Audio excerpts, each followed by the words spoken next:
2023 సంవత్సరంలో రికార్డు స్థాయి వసూళ్లు రాబట్టుకున్నాడు వడ్డీ కాసుల వాడు. కరోనా కల్లోలం తర్వాత భారీ ఆదాయం వెంకన్న ఖాతాలో జమ అయింది. ఏడాది ఆరంభం నుంచి కూడా కోట్లాది మంది భక్తులు శ్రీవారిని దర్శించుకున్నారు. ఏటికేడాది పెరుగుతున్న భక్తుల సంఖ్యతో పాటే హుండీ ఆదాయం కూడా పెరుగుతూ వస్తోంది. గడిచిన ఏడాదిలో ఏకంగా 1300 కోట్ల ఆదాయం వచ్చినట్టుగా టీటీడీ ప్రకటించింది. తిరుమల తిరుపతికి భక్తుల తాకిడి నిత్యం ఉంటూనే ఉంటుంది. దీంతో టీటీడీకి హుండీ రూపంలో కాసుల వర్షం కురిసింది. దక్షిణాది రాష్ట్రాల నుంచే కాకుండా దేశం నలుమూలల నుంచి భక్తులు భారీగా తరలివచ్చి స్వామివారిని దర్శించుకుంటారు. ఏటికేడాది పెరుగుతున్న భక్తుల సంఖ్యతో పాటే శ్రీవారికి వచ్చే ఆదాయం కూడా భారీగానే పెరుగుతోంది. రోజుకు సగటున శ్రీవారి హుండీ ఆదాయం 3 కోట్లు దాటుతున్నట్లు టీటీడీ తెలిపింది.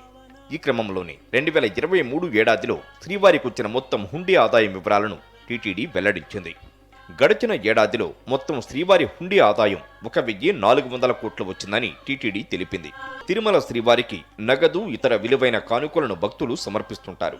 గత ఏడాది కాలంలోనే కాకుండా గత 22 నెలలుగా స్వామివారి హుండీ ఆదాయం ప్రతి నెల 100 కోట్ల రూపాయలకు పైగానే వస్తున్నట్లు టీటీడీ లెక్కలు చెబుతున్నాయి.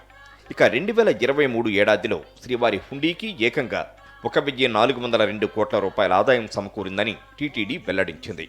2023 ఏడాదిలో నెలవారీ హుండీ ఆదాయం 100 కోట్ల మార్కును దాటినట్లు అధికారులు వెల్లడించారు. నెలవారీగా చూస్తే శ్రీవారి హుండీ ఆదాయం 2023 జులై నెలలో అత్యధికంగా 129 కోట్ల హుండీ ఆదాయం లభించిందని తాజాగా టీటీడీ తెలిపింది.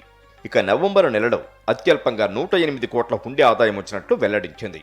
డిసెంబర్ నెలలో కూడా హుండీ ఆదాయం 100 కోట్లు దాటింది. ఇక 2023లో శ్రీవారిని 2,52,00,000 మంది భక్తులు దర్శించుకున్నారు.